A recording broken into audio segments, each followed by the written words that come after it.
Okay, I am not big on conspiracy theories, but there is something I've been thinking about today. What happened to this story? I feel like as big as it got swept under the rug really quickly.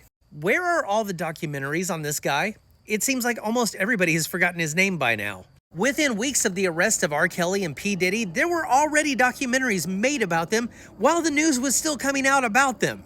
This guy is now just a footnote in history. I grew up knowing John Hinckley's name when he attempted to take out Reagan. But Thomas Crooks?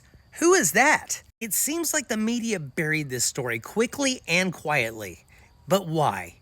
If you do an image search for this guy, you pretty much find the same 3 or 4 photos. Where are all the interviews of his classmates, his neighbors, people who just kinda knew him? It seems like right after a mass shooting, there's only hours that go by before we learn just about everything about these guys' lives. But this one? Not so much. I mean, we all thought something was fishy with this, right? This is a situation that never should have been able to happen. Because when it happened to Reagan, the camera lost him in seconds. He was already on the way to the hospital. In 2016, there were just 2 scares, and Secret Service had him off the stage in seconds. Oddly enough, they did not give him time to fist bump the air and say fight, fight, fight. But you know how much he loves to endlessly whine about people he thinks have done him wrong.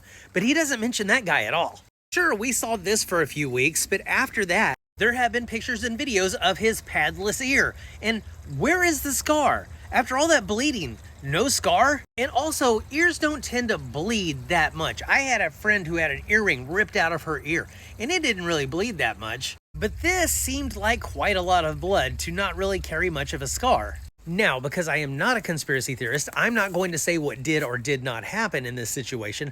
I'm just saying there are a lot of questions that need to be answered. And it seems like the media, who usually are very, very nosy, don't really care that much about this story for some reason. It's almost like nobody wants to talk about it, and that is very strange for a man who really likes talking about himself. I was just wondering if anybody else thought it was weird that story just kind of faded away in no time at all. And I get that the news cycle is filled with new shit every single day, but that still seems like a big enough story that it should still be making the cycles, right? I don't know, maybe I'm reading too much into this, or maybe these type of events have become boring to the masses. I don't know.